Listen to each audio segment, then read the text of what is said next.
யாமறிந்த குடும்ப நண்பர்கள் அனைவருக்கும் வணக்கம். ஓம் வஜ்ரநகாய வித்மகே தீஷ்டதனுஷ்டாய தேமிகே தன்னோ நரசிம்ம பிரசோதயாத்.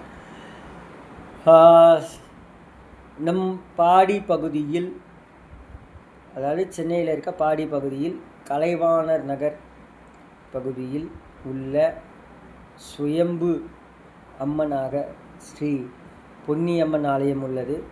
அங்கு பால் முனீஸ்வரருக்கு தனியாக சன்னதி உள்ளது.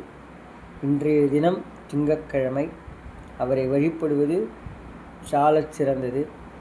அதாவது சிவனை வழிபடுறதுக்கு ஒரு நிகரான ஒரு வழிபாடு பால் முனீஸ்வரர்.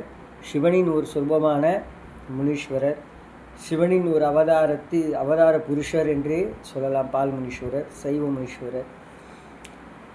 ஒவ்வொரு திங்கட்கிழமையும் இவரை வழிபட்டுக்கிட்டு போனேன். நிறைய பேருக்கு இவர் குலதெய்வம் தான். அதனால் ஒவ்வொரு திங்கட்கிழமையும் பால் முனீஸ்வரரை வழிபட்டு கொண்டு போனால் நம்மளுக்கு எடுத்து வைக்க ஒவ்வொரு அடியும் வெற்றியாக தான் இருக்கும். எந்த ஒரு தடையும் இருக்காது. சகல காரியங்களும் வெற்றியடைய ஒரு பெரிய வாய்ப்பு. நம்ம பாடி கலைவாணர் பகுதியில் அமைந்திருக்க ஸ்ரீ பொன்னியம்மன் கோவிலில் பால் முனீஸ்வரர் சன்னிதானம் இருக்குது. மறவாமல் இன்றைய தினம் அவரை தரிசித்து அவரின் ஆசீர்வாதத்தை பெற்று செல்லுமாறு கேட்டுக்கொள்ளப்படுகிறது. நன்றி, வணக்கம்.